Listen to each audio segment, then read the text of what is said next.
High বন্ধুরা, শুভ দুপুর। চলো আমি একটা পার্সেল অর্ডার করেছি, চলো দেখি কি আছে। অনেক কিছুই অর্ডার দেওয়া হয় কিন্তু কোনোদিন ভিডিও করা হয় না।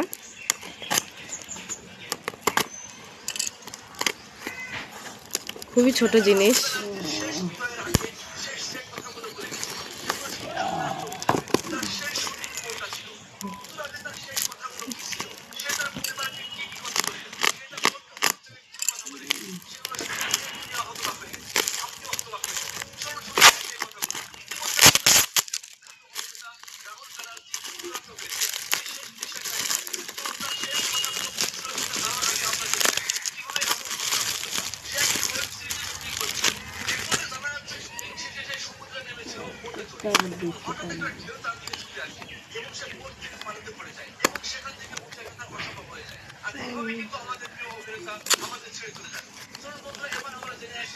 খুবই সুন্দর, দেখো তিল পাট আছে, ব্লাশার হচ্ছে।